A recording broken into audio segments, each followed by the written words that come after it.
오늘 우리에게 주시는 말씀은 로마서 16장 17절에서부터 27절까지 말씀입니다. 하나님의 말씀을 받들어 봉독할 때에 살아계신 하나님의 음성을 들으시기 바랍니다. 형제들아, 내가 너희를 권하노니 너희가 배운 교훈을 거스려 분쟁을 일으키거나 거치게 하는 자들을 살피고 그들에게서 떠나라. 이 같은 자들은 우리 주 그리스도를 섬기지 아니하고 다만 자기들의 배만 섬기나니 교활한 말과 아첨하는 말로 순진한 자들의 마음을 미혹하느니라.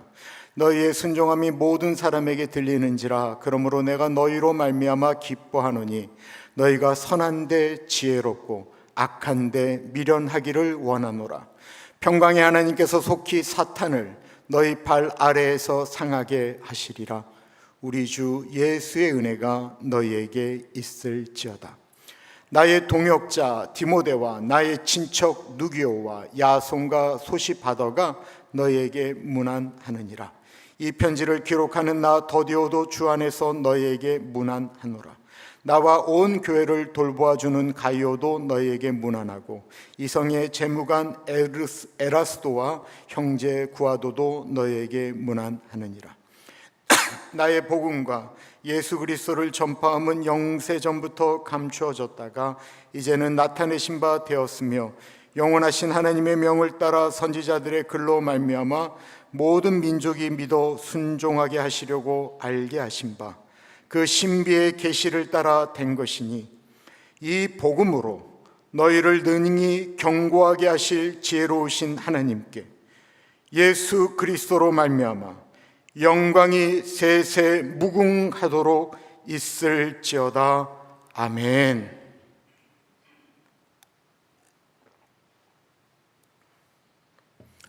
오늘의 말씀의 제목은 은혜로 마무리하는 교회, 복음으로 다시 서는 성도입니다. 우리 같이 읽어봅니다. 시작. 마무리하는 교회, 복음으로 다시 서는 성도. 저희는 한 달 반 동안 로마서를 함께 걸어왔고 이제 마지막 능선 앞에 우리는 서 있습니다. 숨이 차지만 이 로마서의 마지막에는 찬양이 기다리고 있습니다. 25년 목회하는 동안 제가 로마서를 올해로 4번째 설교를 하는데 이 로마서 설교를 준비하면서 늘 느끼는 감동은 역시 로마서이구나 라고 감탄사가 나오게 됩니다. 로마서의 시작은 복음으로 시작하고 로마서 16장 마지막에도 복음으로 끝이 납니다. 우리가 살다 보면 우리의 신앙이라고 하는 것이 흔들릴 때가 있습니다. 그럴 때 우리의 흔들리는 발목을 굳건히 잡아주는 것이 있다고 한다면 예수 그리스도의 은혜라고 하는 복음입니다. 그래서 오늘 설교의 제목을 은혜로 마무리하는 교회, 복음으로 다시 서는 성도라고 정했습니다. 오늘 예배 후에 우리 각자의 마음속에는 주님, 제게 새로운 은혜를 더 부어주십시오. 복음이 다시 한번 나의 복음이 되게 하여 주십시오. 이렇게 고백하기를 축원합니다. 어떤 분은 목사님 한 달 반 동안 복음 로마서를 갖고 달려갔으니까 오늘은 좀 짧게 하시죠 라고 말씀하실지 모르겠습니다. 저도 로마서의 마지막이 거의 인사말이기 때문에, 인사와 찬송이기 때문에 짧게 끝날 줄 알았는데 이 바울이 맨 마지막에 찬송을 하나 더 붙였다라는 것입니다. 이렇게 맨 마지막에 붙이는 찬송, 말씀 가운데 붙여지는 찬송을 가리켜 도크솔로지라고 이야기를 합니다. 설교를 짧게 끝내려면 사도 바울을 제가 설득을 해야 되는데 저는 설득에 실패하였습니다. 이제 여러분들이 기도로 하늘에 있는 바울에게 기도하셔야 돼요. 그렇다고 한다면 사도 바울이 우리에게 마지막으로 주고자 하는 복음의 메시지는 무엇일까요? 복음을 지키는 사람의 3가지 모습이 나옵니다. 17절 같이 있습니다. 시작. 형제들아, 내가 너희를 권하노니 너희가 배운 교훈을 거스려 분쟁을 일으키거나 거치게 하는 자들을 살피고 그들에게서 떠나라. 바울은 사랑의 사도이지만 복음을 위해서는 경계선을 긋고 있습니다. 사랑은 아무 경계도 없이 덮어놓고 받아주는 것이 아니고 사랑은 거룩한 울타리가 있다는 것입니다. 그럼 바울이 말한 경계는 무엇입니까? 교훈을 거스리는 것, 분쟁을 일으키는 것, 거치게 하는 것이다라고 말하고 있습니다.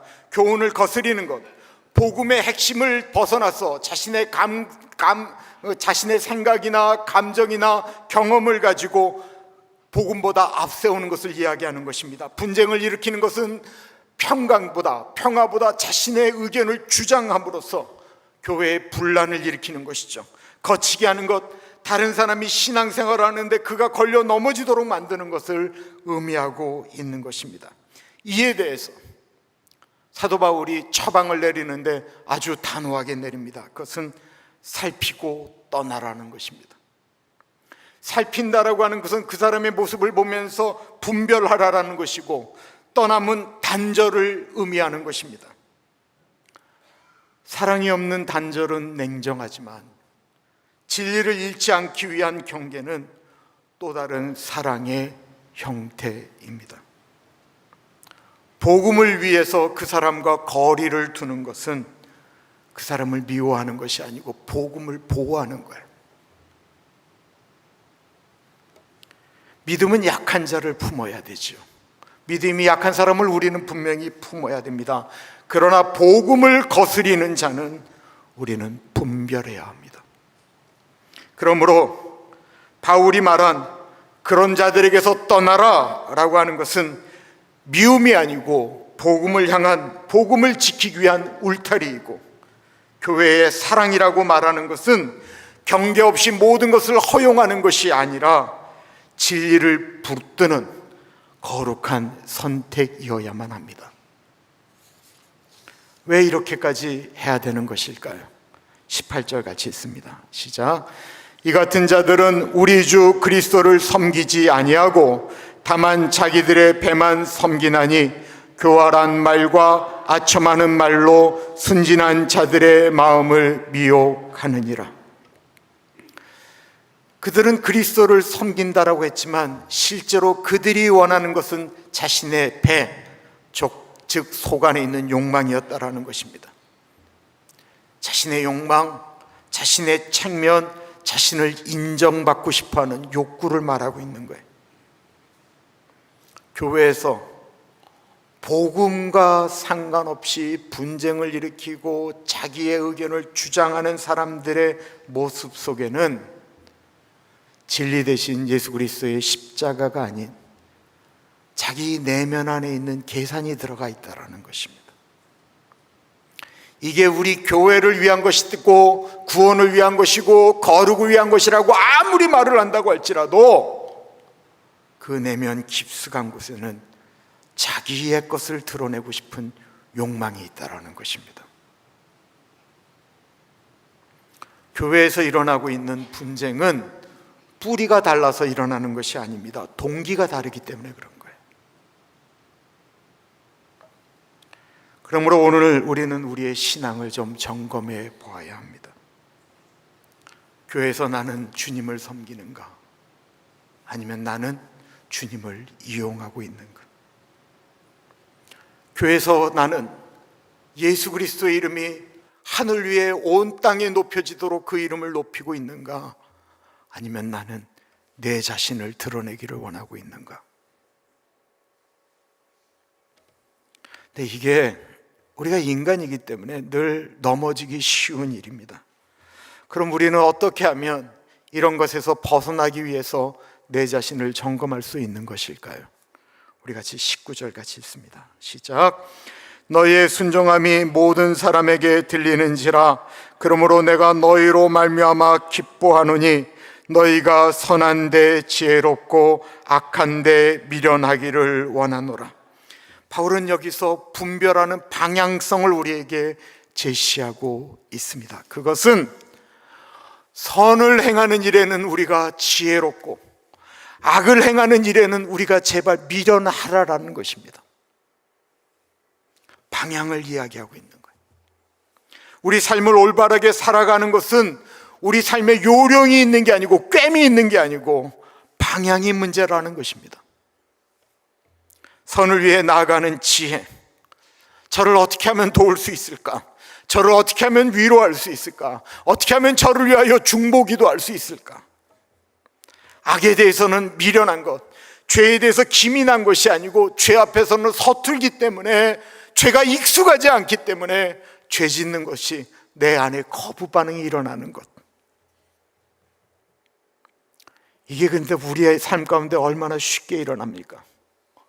우리는요, 다른 사람의 마음을 힘들게 하고 그 속을 뒤집는 그 행동은 우리가 연습하지 않아도 막 나와요.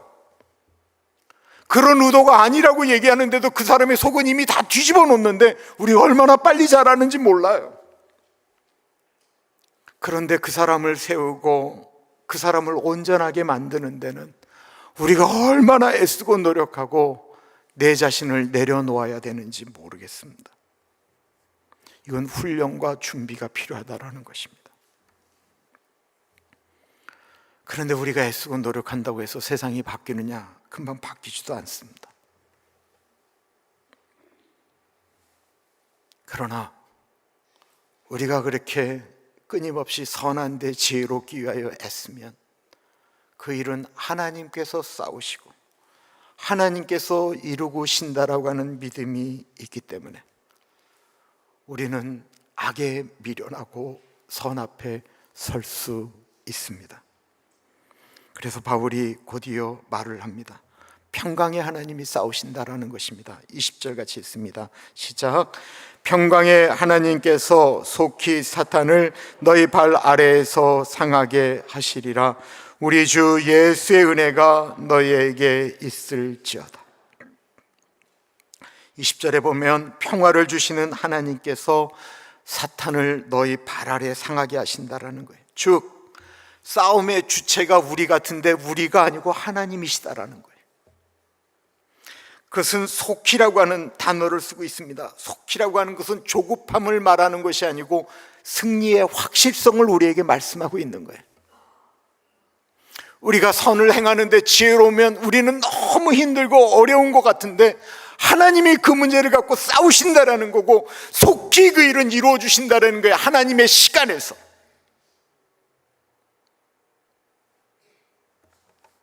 그러므로 우리는 선을 행할 때 우리가 분명히 확신해야 되는 것은 하나님께서 나와 함께 하신다. 설령 지금은 아무런 일이 일어나지 않는다고 할지라도, 지금은 변화되어지는 것이 아무것도 있지 않다고 할지라도 하나님은 이 선한 일에 함께 하신다.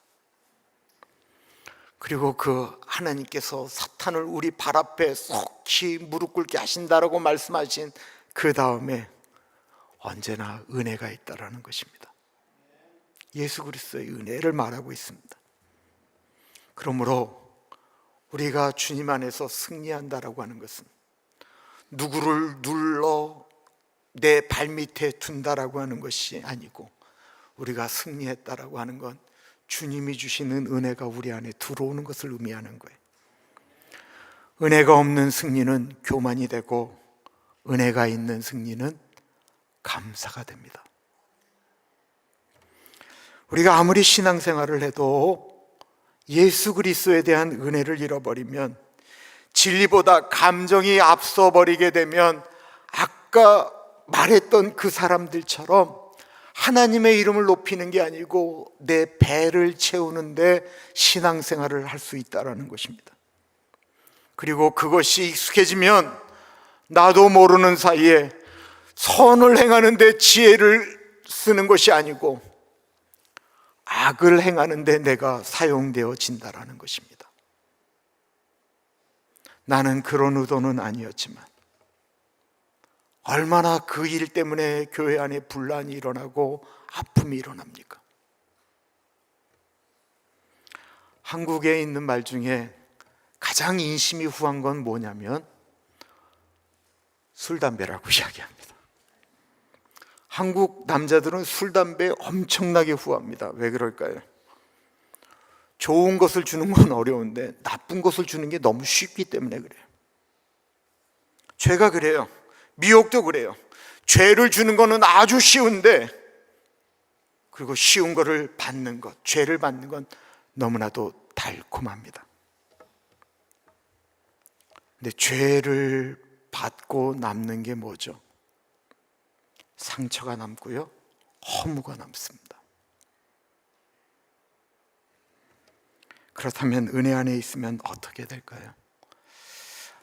일반적으로 한국 교회는 주보에 헌금자의 이름이 이렇게 쭉 뒤에 기록이 됩니다. 얼마 낸다라고 하는 것까지 옛날에 있었지만 요즘은 하여튼 이름은 쭉 뒤에 나열해요. 제가 섬겼던 교회 주보에 이렇게 딱 눈에 들어오는 이름이 있었어요. 가나다라 순으로 쭉 하면 거의 이름이 한국 사람은 세 글자잖아요. 그러니까 쭉쭉쭉 줄이 맞춰 나오다가 지읒 발음에 꼭 하나가 이렇게 옆으로 탁 튀어나와요. 왜냐하면 그 이름을 죄돌멩이라고 썼기 때문에 그래요. 처음에 그 이름을 보면 웃기도 하고 누가 장난을 하나 보다라는 생각이 들었는데, 그분은 제가 지휘하는 부부성가대의 대원이었어요.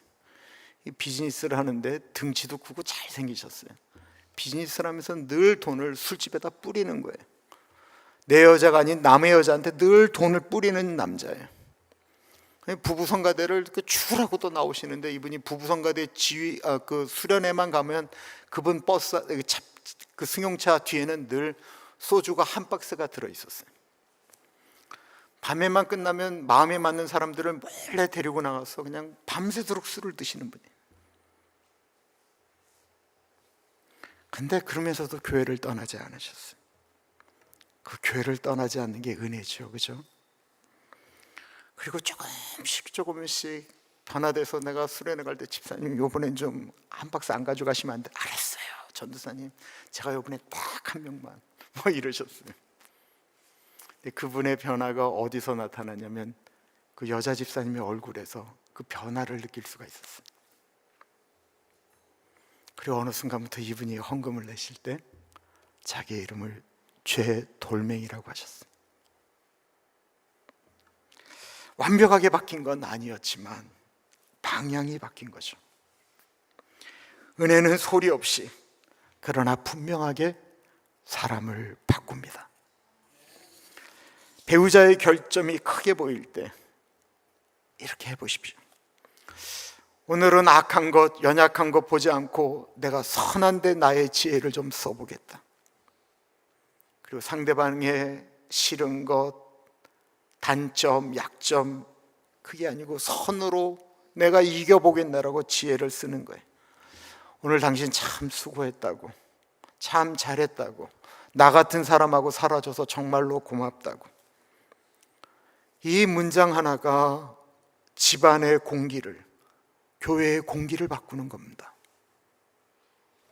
억울한 일이 생길 때도 마찬가지죠. 억울한 일이 생겼어요. 내 마음이 너무 힘들어요. 내가 공격받았어요. 그때 그거를 바로 내 마음이 이렇노라고, 내가 지금 기분이 안 좋노라고 그걸 글로 보내고 말로 하고 그러지 말고 하루만 그것을 묵혀놓는 거예요. 하루를 내 불편한 마음을 사람에게 이야기하지 않고 기도하며 삭히는 것입니다.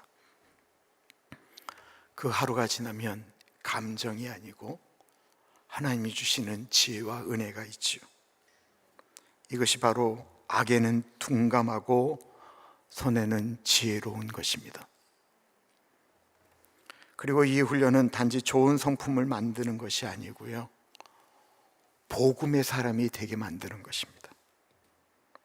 왜 그럴까요? 복음은 머리로 하는 것이 아니고 마음으로 배우고 행동으로 익혀져 나가는 하나님의 방식이기 때문에 그렇습니다.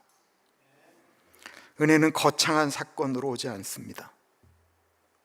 칭찬 한 줄, 감사 한마디, 작은 1분의 기도, 그것이 은혜로 들어오는 통로와 같습니다. 그렇게 살아가는 사람에게 하나님은 평강을 주시고 그 평강은 결국 그 사람을 복음의 사람으로 세우는 것입니다. 그래서 바울은 이제 마지막 결론에서 이렇게 고백을 하지요. 이 복음으로 너희를 능히 경고케 하실 하나님께. 이 고백은 찬양이 됩니다. 우리 25절, 26절 같이 읽습니다. 시작. 나의 복음과 예수 그리스도를 전파함은 영세전부터 감추어졌다가 이제는 나타나신 바 되었으며 영원하신 하나님의 명을 따라 선지자들의 글로 말미암아 모든 민족이 믿어 순종하게 하시려고 알게 하신 바 그 신비의 계시를 따라 된 것이니. 25절에 보면 복음은 영세전부터 창세전부터 감추었던 하나님의 오래된 계획이었다라는 것입니다.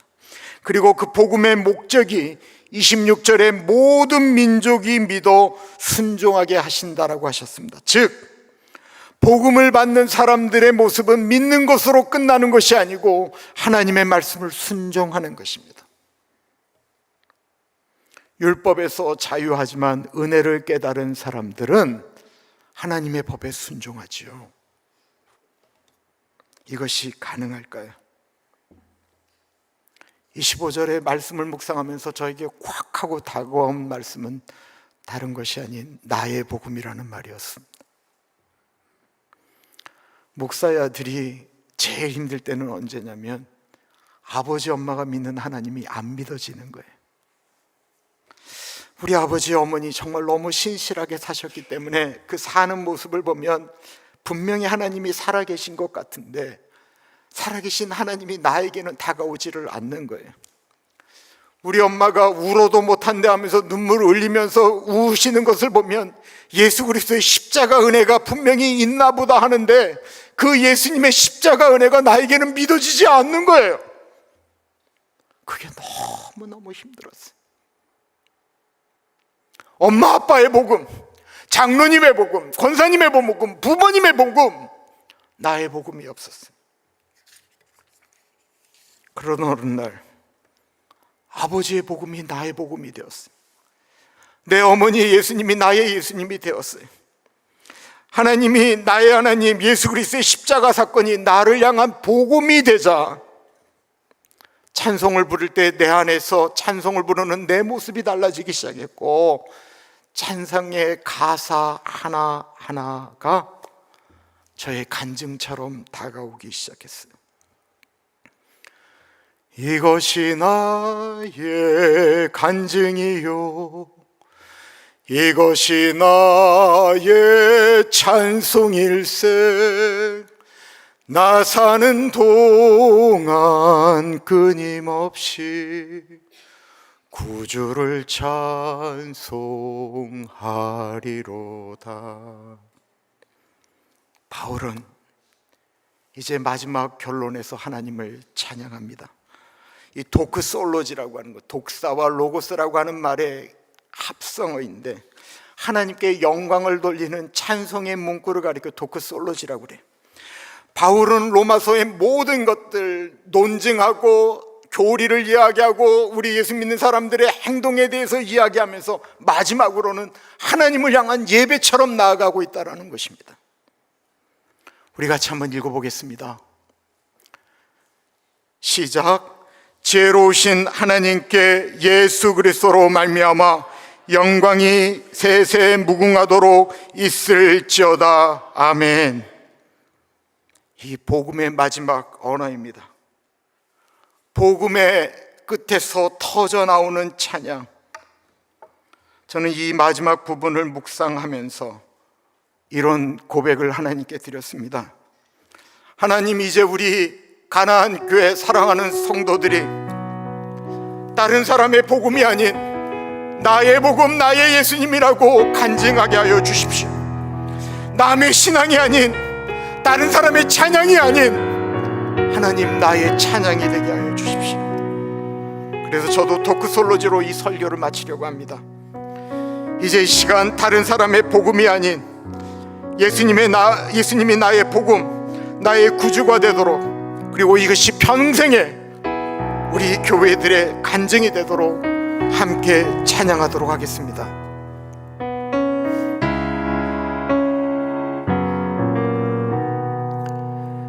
예수로 나의 구주 삼고 성령과 피로써 거듭나니 이 세상에서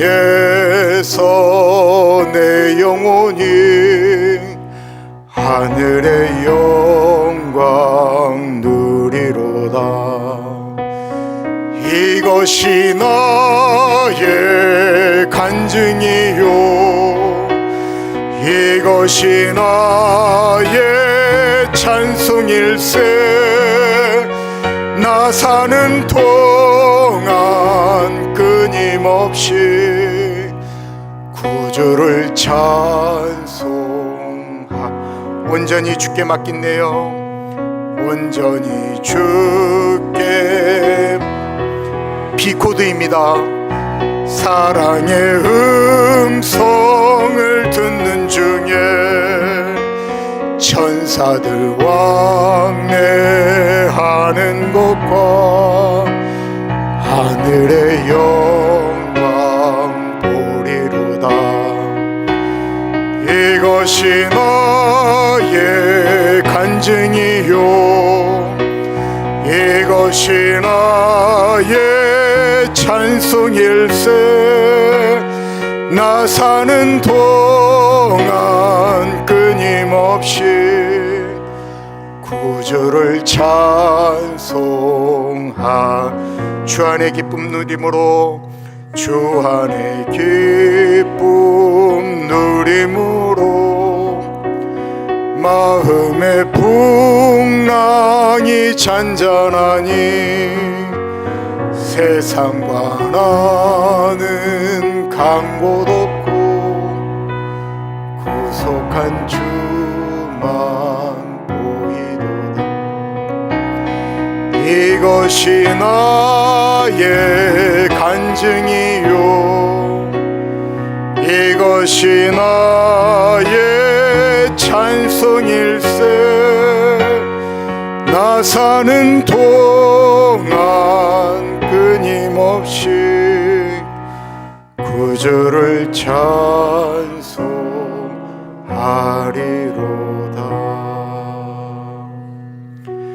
이것이 나의 간증이요, 이것이 나의 찬송일세. 나 사는 동안 끊임없이 구주를 찬송하리로다.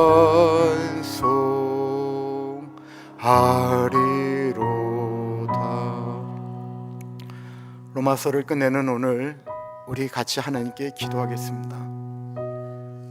예수님, 수십 년 동안 예배드리고 수십 년 동안 주님 섬겼는데 이 복음이 나의 복음이라고 고백하게 하여 주십시오. 내 자녀들에게도 하나님, 우리 부모의 하나님이 아닌 나의 하나님, 나의 예수 그리스도가 고백되게 하여 주십시오. 우리 같이 기도하겠습니다. 존귀하신 하나님, 하나님, 로마서를 끝내는 이 시간에 하나님 앞에 고백하며 나아갑니다. 하나님, 나의 복음이 되게 하여 주십시오. 나의 하나님, 나의 그리스도, 나의 예수님, 나의 십자가, 나의 복음이 되게 하여 주시기를 기도합니다. 그래서 하나님, 사도 바울이 로마서를 쓰는 마지막에 도크솔로지 하면서 하나님을 찬양하며 나아갔던 것처럼 하나님 아버지, 우리가 그리 고백하며 나아갈 수 있도록 하나님 인도하여 주시기를 기도합니다.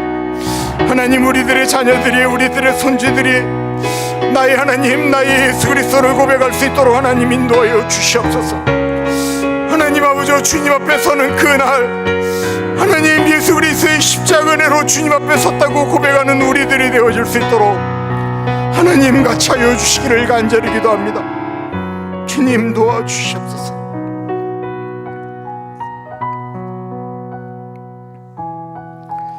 참으로 존귀하신 하나님 아버지, 오늘까지 우리를 인도하신 주님의 은혜에 감사드립니다.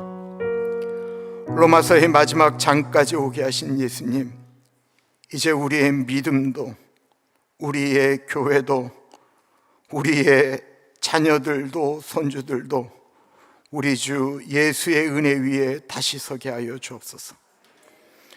우리가 때로는 분열과 미혹 속에서 흔들릴 때가 있었지만 다시 복음의 중심으로 돌아오게 하시니 감사합니다.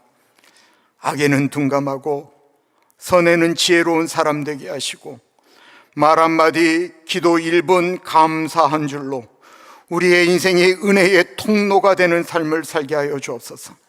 우리의 싸움은 우리의 힘으로가 아니고 평강의 하나님이 싸우시는 줄을 믿습니다. 주여, 사단의 모든 괴계를 우리 발 아래 상하게 하시고 교회마다 평강의 울타리를 세워 주옵소서. 예수로 나의 구주를 삼고 찬양할 때 이 찬양이 단지 익숙한 찬송이 아니라 이것이 나의 간증이고 이것이 나의 찬송이라고 우리가 고백하게 하여 주옵소서. 예수님, 다시 한번 고백합니다. 주여, 제게 은혜를 새로 부어 주옵소서. 복음이 다시 나의 복음이 되게 하여 주옵소서. 지금도 우리 안에 역사하시는 지혜로우신 하나님께 영광을 돌리며 존귀하신 예수님 이름으로 기도드립니다. 아멘.